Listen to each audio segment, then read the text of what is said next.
Il n'y a presque pas l'envie de parler parce que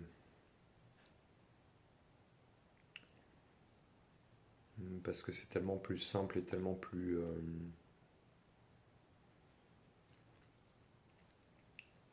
tout en étant évidemment la même chose avec la parole, mais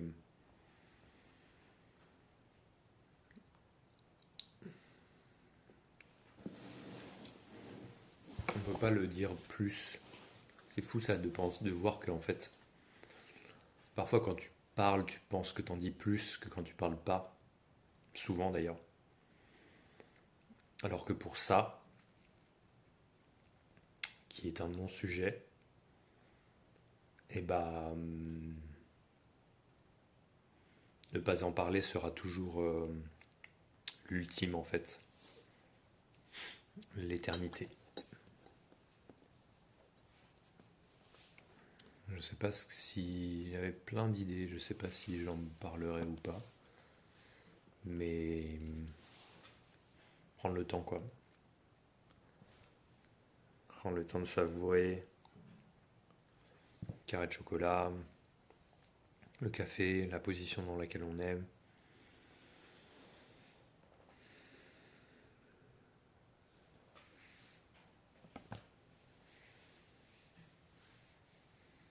C'était intéressant, j'ai commencé à manger et puis il y a pas mal de choses qui sont venues. Il y a, il y a eu des angoisses, il y a eu du stress. Du coup, il y a eu de la souplesse il y a eu de la souplesse de se dire bah en fait arrête-toi et genre reprends. Enfin vraiment il y a eu. Je me suis dit bon bah j'arrête parce que je veux pas manger de manière inconsciente ou de manière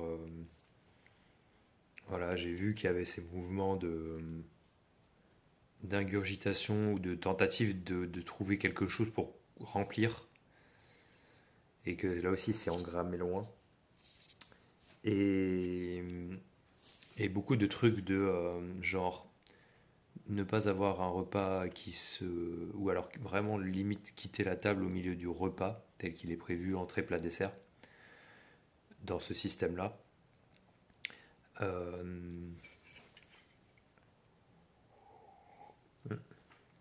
le silence c'est pas une coupure, c'est genre c'est tellement parce que ça a envie de partager ça en fait qu'en fait simplement ça revient là parce que comme quand tu ralentis et tu vas faire une méditation ou n'importe quoi qui te fait du bien, en fait ça enlève des identifications assez naturellement. Fermer les yeux, ça facilite. Être dans le silence, ça facilite parce que t'as pas l'identification facile via ce que tu es en train de dire en fait. Ce qu'on a aussi appris. Alors qu'en fait, je sais pas exactement comment ça se fait parce que voilà, mais dans quel ordre. Mais vraiment, tu as l'apparition de la parole, tu as l'apprentissage de la parole. Mais je pense qu'avant ça, on a commencé à déjà s'identifier au corps. Ça me semble normal parce que je crois qu'on commence à s'identifier au corps autour des 18 mois. Et tu parles à peu près, tu commences à parler à, je sais pas, 2, 3, je sais pas exactement, peut-être 3 ans. 3 ans. Et Donc de toute façon, l'identification au corps, elle précède l'identification à la parole. Et d'ailleurs, c'est un truc quand on dit qu'on a des trucs préverbaux, c'est souvent des trucs assez deep. Et c'est hyper intéressant de voir qu'on a, bah, évidemment, on est des êtres sensibles, enfin, on se comprend, mais je vais le dire comme ça, on est des êtres sensibles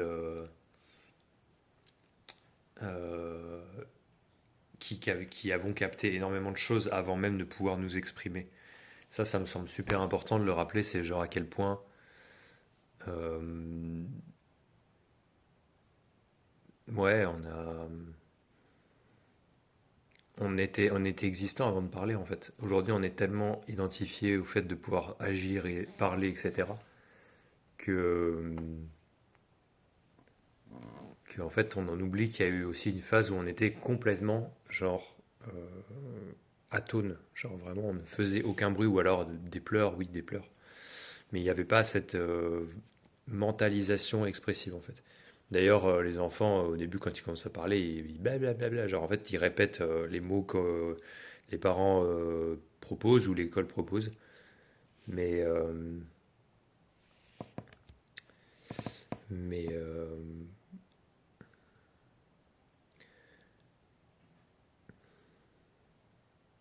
mais en fait, ils ne posent aucune signification sur les mots, en fait. Et d'ailleurs, ça fait partie des choses qui m'inspirent pas mal chez André Stern. C'est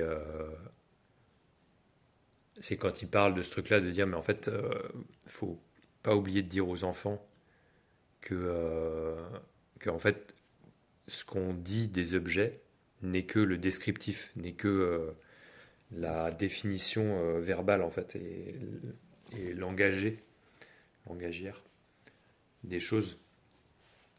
Et ça n'est pas l'essence de ce que sont les choses. Genre ça s'appelle une tasse à café. Et ça s'appelle une cuillère à café. Mais c'est pas ça, réellement, c'est pas une tasse à café. Ça, c'est comme toi en fait. C'est ça qui est intéressant. C'est genre justement de ressentir à sa manière sur le chemin, etc. Ressentir ce que ça veut dire que cet objet-là, il soit là, genre. Mais au-delà de la localisation géographique, qu'il soit là, il existe, quoi. Comme moi, là. Enfin, comme le corps, là. Ça.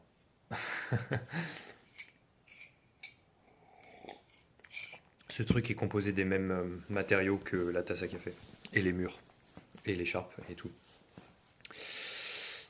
Et qui est apparemment dans la tête d'un humain différent parce que ça a une texture, une forme, une limitation dans l'espace et une couleur différente en fait. C'est-à-dire qu'il y a des caractéristiques définies qui font qu'on crée des séparations avec la matière. Mais en fait, c'est là où c'est intéressant, bah, c'est la dernière reconnaissance, si on peut dire, c'est quand, et là je pense à un autre truc intéressant, on verra si je me rappelle, euh, c'est quand l'humain, il reconnaît que son corps n'est pas séparé du reste en fait. Et que en fait, il est ça. Ça. Voilà. Pas à la maison. Il est ça, cela, ça. Voilà. De toute façon, c'est indéfinissable. Mais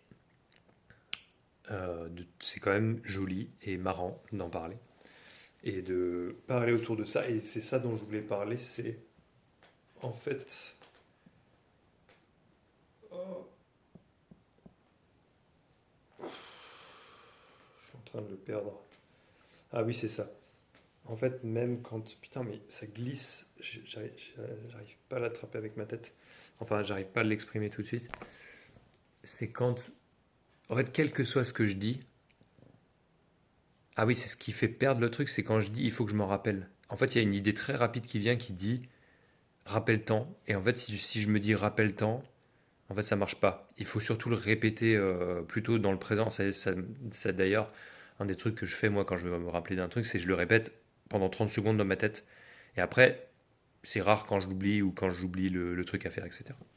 Mais ce que je voulais dire, c'est que parfois, quand je pense et quand je me dis, ah là, il faudrait que j'apporte une précision, etc., quand je me réécoute dans la vidéo, en fait, c'est moins dramatique que ce que je pensais en termes de propositions, parce que ce qui est plus important, et c'est là que depuis hier soir, je vais mettre l'emphase sur ça, c'est que, en fait, c'est le ton et la vibration et l'intention et l'intensité qui comptent. En fait, c'est quasiment, j'ai l'impression que mon ton, etc., est quasiment, comment on dit déjà, hypnotisant.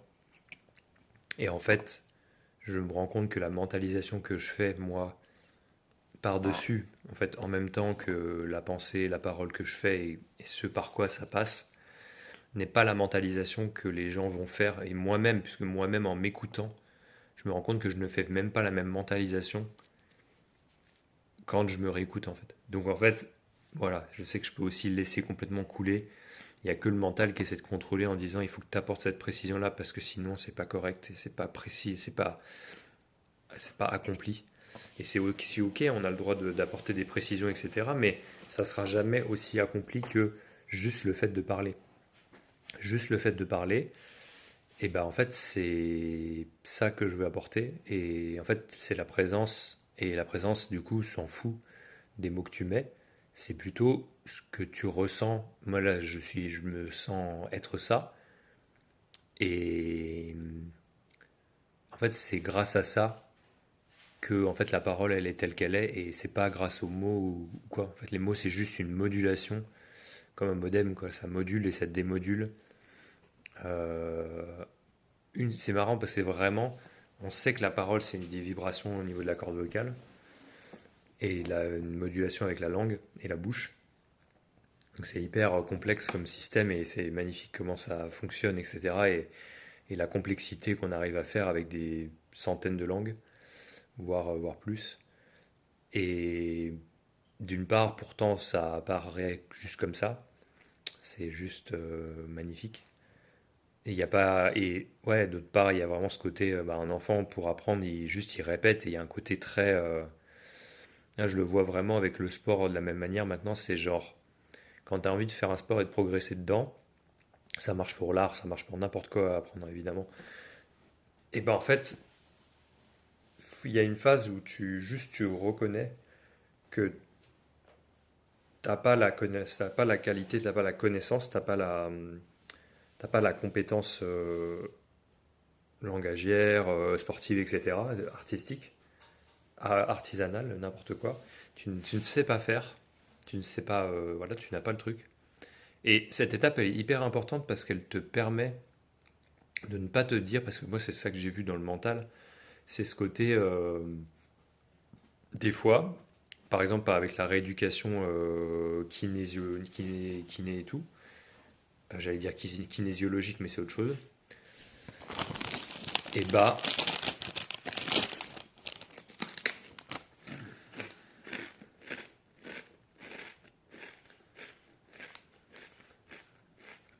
avec la rééducation kiné, si tu te dis, souvent tu as des patterns de mouvement, t'as des schémas moteurs qui vont être déficients sur une articulation, et en fait, cette articulation-là, elle va pouvoir revenir à un état euh, fonctionnel, musculairement, articulairement, tissulairement fonctionnel, quand le corps il aura pu avoir à la fois de la conscience qui est mise sur la zone qui est faible, qui manque de force d'étirement, par exemple. Souvent, c'est au niveau soit de la force, soit de l'élasticité des tissus. Donc, c'est globalement un manque de mobilité, soit en force, soit en étirement. Et, euh, et en fait, il va falloir mettre de la conscience. Donc ça passe par le fait de passer chez le kiné, parce que lui, il va t'apporter un regard extérieur professionnel que toi, t'as pas et que d'un seul coup, quand il te teste, en général, tu fais waouh, ok, là, je rame à faire les exercices qu'il me demande parce que mon corps, justement, d'une manière ou d'une autre, c'est tellement multifactoriel. C'est soit c'est ton chemin de vie de manière générale, genre ça dépend du sport que tu as fait. Souvent, tu as des adaptations que ton corps il a fait. Il y a des endroits où, voilà, le petit coup de pouce, c'est d'aller chez le kiné parce que il t'aide à trouver des exos spécifiques qui vont stabiliser un endroit qui peut être douloureux et du coup permettre de retrouver de la motricité et une connexion cerveau-zone. J'allais dire cerveau-muscle, mais c'est pas forcément. Enfin, on va dire, on va rester que sur l'exemple cerveau-muscle. Et en fait, ce qui est fou, c'est que du coup, tu as vraiment la capacité, c'est là que c'est des exos pratiques de conscientisation de ton corps dans des endroits qui ont parfois été désertés consciemment pendant des années, en fait, ou inconsciemment si on veut. Et en fait, c'est hyper intéressant parce qu'au début, sur certains exos, par exemple au niveau des pieds, au niveau de la mobilité de la hanche, même au niveau des épaules, enfin, quelle que soit l'articulation, en fait, un endroit où t'as pas consciemment, où ton corps n'arrive plus à gérer la quantité de stress ou la quantité de mobilité que tu lui demandes, par exemple avec un sport, par exemple avec un travail aussi, parce qu'on peut avoir des tendinopathies, des douleurs avec son travail évidemment.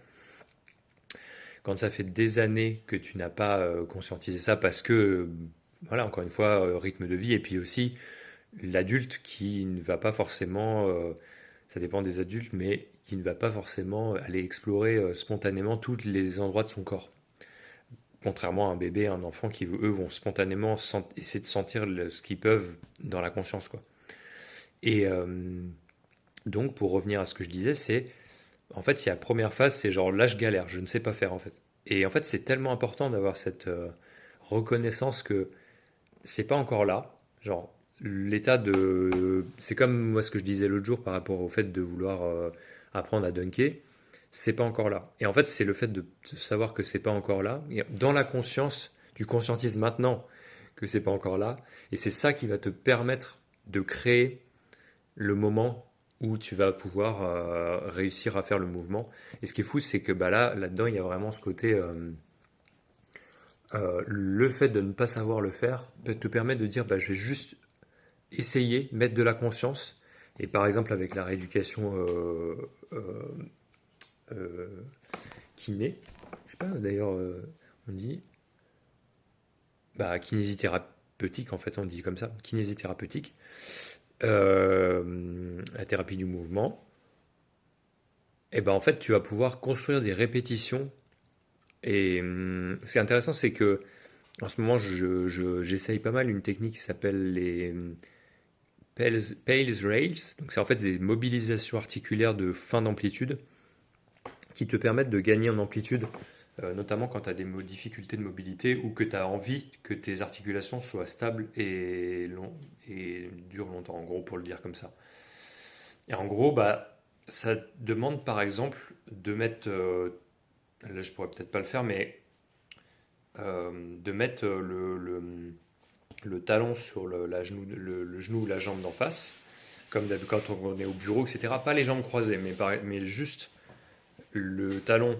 Donc en fait, la version un peu écartée de la jambe croisée, là je peux pas trop montrer, enfin je vais montrer peut-être comme ça. Les jambes comme ça. Et ben en fait, dans les Pace Race, ce qui est intéressant, c'est de pouvoir essayer de gagner en amplitude, donc d'essayer de monter la jambe, donc d'essayer de faire comme décoller la cheville en fait. Et ça, bah, au début, c'est impossible à faire. Si tu essayes, tu vas te dire, mais là, tu vas essayer de contracter et tout pour essayer de soulever, mais c'est impossible. Et ben en fait, ce qui est intéressant, c'est juste de mettre de la conscience.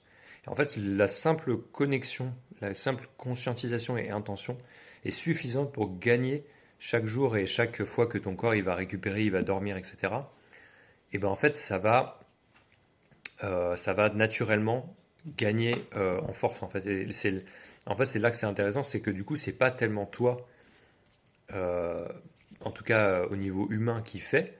Et ça, c'est marrant parce que c'est peut-être ça dont je voulais parler. C'est parfois dans la vie, on, on s'empêche de faire des choses juste parce qu'on se dit on n'y arrivera jamais. Et en fait, c'est tellement important dans la pédagogie, dans l'apprentissage envers soi-même, etc., de se dire mais c'est tellement normal de ne pas savoir au début, en fait, enfin, vraiment de se dire je ne suis un échec, j'y arrive pas. Et en fait, se dire l'objectif, c'est pas de le faire maintenant, d'y arriver maintenant. C'est juste de jouer à essayer, par exemple, Bah, ça, c'est les Pale Rails, c'est les trucs qui m'intéressent, mais ça peut être n'importe quoi. Ça peut être, encore une fois, ce qui vous attire spontanément et ce dans quoi vous débutez, quoi. Et je sais pas pourquoi je disais ça, mais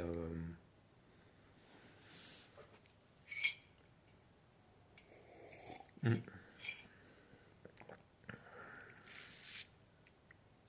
Il y avait ce truc de faut pas croire que c'est impossible, en fait. Faut pas croire que c'est impossible.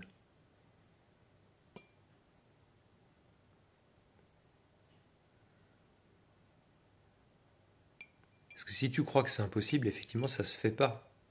C'est ça qui est intéressant. Alors que, je sais pas, c'est le côté quand t'essayes, même si tu réussis pas, en fait, c'est vraiment l'intention et le fait de participer qui compte, vraiment, vraiment. Et c'est pour ça qu'il y a plein de mouvements maintenant qui parlent de ça dans la thérapie ACT, par exemple aussi, il y a beaucoup ce truc-là euh, en fait, si t'as un objectif dans ta vie qui compte pour toi, en fait, il va s'agir de construire quelque chose qui puisse te permettre d'y aller. Parce qu'en fait, il n'y a pas quelqu'un qui va te sauver et qui va t'y amener. En fait, c'est genre toi, à un moment donné, qui te dit, bah là, je vais me dépasser et oui, il y a des peurs, mais je vais quand même essayer et je vais me mettre en danger, bah, affectivement, psychologiquement, etc. Parce que il y a aussi cette compréhension que, je sais pas,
en fait, vraiment, il y a ce truc-là de. T'es pas touché, en fait. T'es pas touché, c'est un petit peu ce que je disais dans la vidéo hier.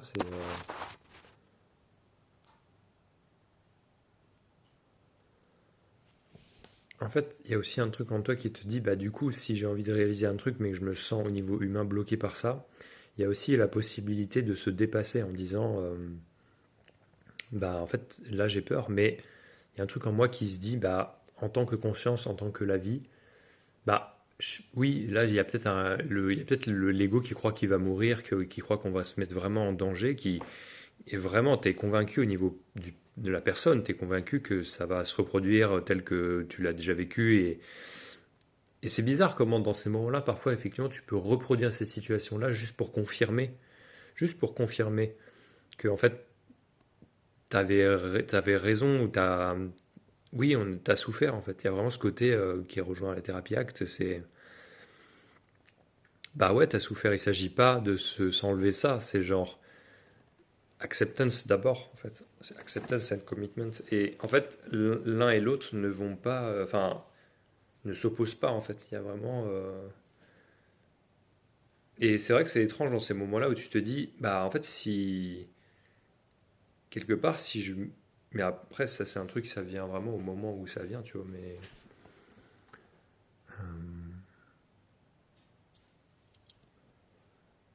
Genre. Ouais. Je sais pas si je mettrais des mots là-dessus parce que je pourrais parler que de moi, en fait, dans le fait en fait, à un moment donné. À un moment donné, il y a genre, si je prends l'exemple d'avant-hier, là, ou hier, je sais plus, je crois que c'est avant-hier, bah, en fait, il y avait ce truc avec la salle, et je me disais, enfin, c'est ce qui est venu, c'est qu'il y avait de la peur, et cette peur-là, c'était différent des jours où je me dis, là, j'ai vraiment pas envie d'y aller, tu vois. Et cette peur-là, en fait, elle disait, mais reste à la maison. Elle trouvait un million de choses pour ne pas y aller, tu vois. Et en fait, juste à un moment donné, je me suis dit, mais en fait, j'y vais pas là, cette journée-là, j'y vais pas pour faire le sport, j'y vais pour moi-même et pour faire la paix en fait avec cette activité-là, quoi. Et me rendre compte que les idées que j'ai à propos des choses qui me font peur euh, n'ont rien à voir avec la réalité de ce qui advient. Il y a vraiment ce côté, quand tu y es, tu vois que c'est différent de ce que tu anticipais, de ce que tu avais peur, etc.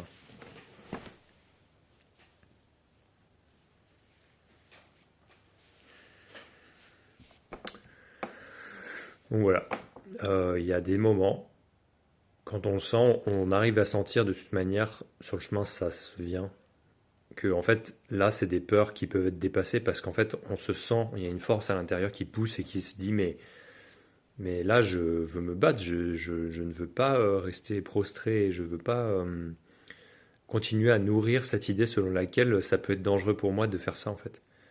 Euh, Surtout que là, je parle de danger psychologique. A priori, c'est pas là, je parle vraiment d'activités où il y a a priori pas de danger direct. Là où, bah voilà, la reconnaissance de enfin, la peur peut être carrément quelque chose d'utile.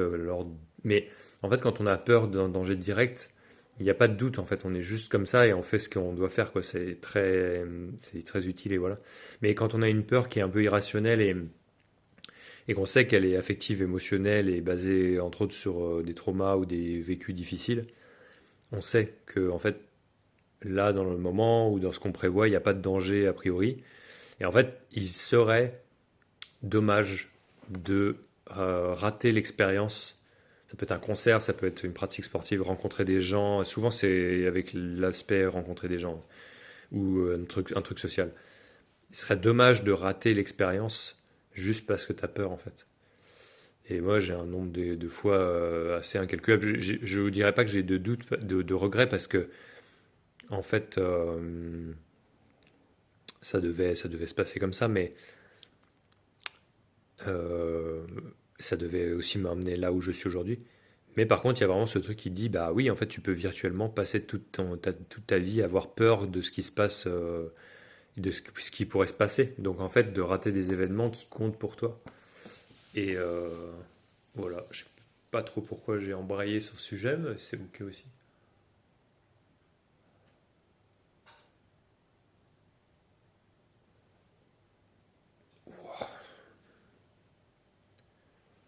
C'est fou comment il y a vraiment des... Moi j'ai des tensions au niveau du dos là qui se manifestent, enfin, depuis très longtemps de toute manière. Et je pense que c'est lié de toute manière à nos mécanismes de défense. Si le système nerveux parasympathique dorsal, il s'appelle comme ça, c'est bien qu'il s'active au niveau de, je pense, au niveau de la moelle épinière dorsale en fait. En fait, les signaux de défense passent par la moelle épinière et par du coup la colonne vertébrale. Et donc, c'est pour ça que des fois, quand on a peur ou quoi, on a des crispations musculaires au niveau des reins, au niveau comme on dit, le lumbago là. Et genre, c'est des tensions au niveau bah, la chaîne scapulaire, donc les épaules, et puis les cervicales, quoi. Des fois, on fait carrément des lumbagos ou comme on dit, des torticolis qui sont complètement émotionnels ou énergétiques. Et de toute façon, tout est interconnecté, donc voilà. Mais donc c'est intéressant de voir que là, il y a des contractions qui viennent et en fait de aussi savoir bah, être là et un peu de la même manière là où je sens mes pieds qui sont froids et tout, de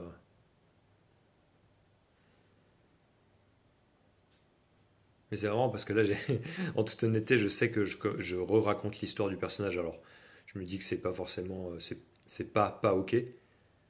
Euh, c'est juste ce que c'est.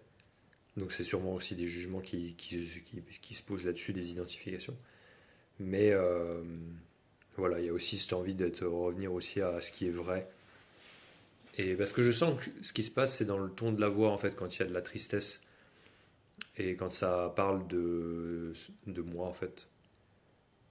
Encore une fois, je pense que c'est pas un problème, mais je crois que j'ai juste envie de pas trop passer de temps là-dedans, en fait, pas trop passer de temps à raconter des histoires sur moi parce que déjà je le fais souvent dans ma tête. Et puis en fait, je suis pas sûr que c'est ce que j'ai envie de partager, mais en même temps si, parce que l'humanité, c'est quand même ça, en fait, parce que là il y a eu la réalisation que la conscience n'est pas dans la même dimension, mais en fait on peut s'exprimer et vivre que depuis cette dimension de la dualité, donc en fait c'est quand même utile de pouvoir parler depuis moi, quoi. Voilà, je pense que c'est des jugements qui disent que c'est pas intéressant ce que j'ai à dire. Donc en fait, ça essaie de dire des choses qui sont plus intéressantes, alors qu'en fait, je pense que plus profondément, en fait, il y a toujours personne, il n'y a toujours pas d'auteur. Donc en fait, que je parle ou que je sois a priori identifié, en fait, ça change rien, toujours rien. La paix, c'est toujours ça que je me dis, c'est genre, et alors, la paix, elle n'est pas changée, en fait, vraiment, c'est su maintenant. Donc en fait, peut-être que ça, là, ce qui se passe, c'est des comparaisons, des images. Je pense à d'autres vidéos de gens qui partagent sur ça. Je me dis, c'est pas pareil. Bah oui, c'est pas pareil. Moi, je suis différent. Et justement, il s'agit pas de singer les autres et de singer la paix. C'est pas ça. C'est genre, sois toi-même, genre, vis-le pour toi. Et en fait, bah, du coup, partage-le si c'est envie, mais c'est même pas nécessaire. Euh, voilà.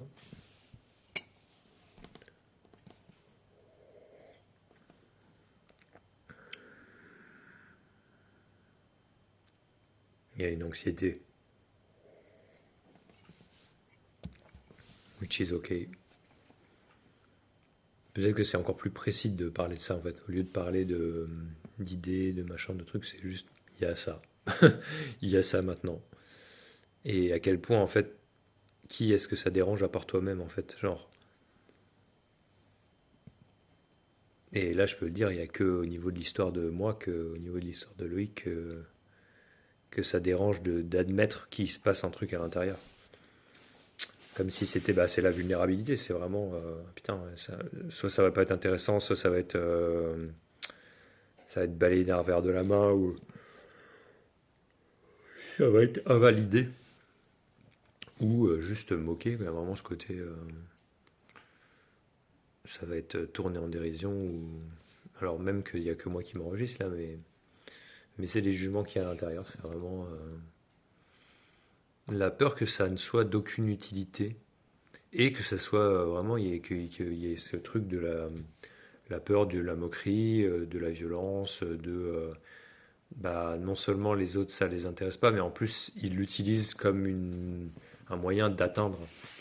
Donc voilà. C'est vraiment la croyance profonde qu'il y a, c'est ouais, ce que tu ressens est est un levier de menace contre toi-même en fait. La croyance évidemment, c'est évidemment pas vrai, mais il faut le traverser pour le voir. Et, et voilà pour voir que effectivement, bah, moi ce que j'ai constaté c'est au contraire, les gens souvent, enfin après il y a des cas aussi où les gens s'en foutent, mais en général je reconnais les espaces où en fait il n'y a pas besoin d'en parler parce que je sens que c'est pas ouvert. Ça se fait aussi tout seul, je pense là, en fait, tu as des espaces où tu sais que ça sert à rien parce qu'en fait ça va pas être entendu. Voilà. Et c'est très bien comme ça. Et par contre, il y a aussi d'autres endroits où tu sais que là, il n'y a que toi qui cache et qui essaie de pas dire parce que tu essaies de faire le fort, quoi. Alors qu'en fait, il n'y a pas besoin parce que vraiment, tu es juste en train d'observer ce qui se passe, quoi. Tu es juste en train d'observer ça. Donc, et voilà, il n'y a pas d'obligation, mais tu peux partager si tu veux euh, ce qui est là parce qu'en fait, ça ne t'appartient pas. En fait, c'est ni de ta faute, c'est ni ta gloire, c'est ni ta faute. On pourrait dire c'est ta gloire, parce que c'est ta gloire, c'est de la grâce de l'être en fait, que ça se propose. Mais en aucun cas, de manière humaine, c'est ta faute. Et ça, c'est engrammé loin aussi de la croyance que c'est notre faute si on ressent des trucs. Donc en fait, on rentre dans le truc du contrôle et de la tentative de, de, d'enlever en fait, de pas vivre ça. Donc voilà.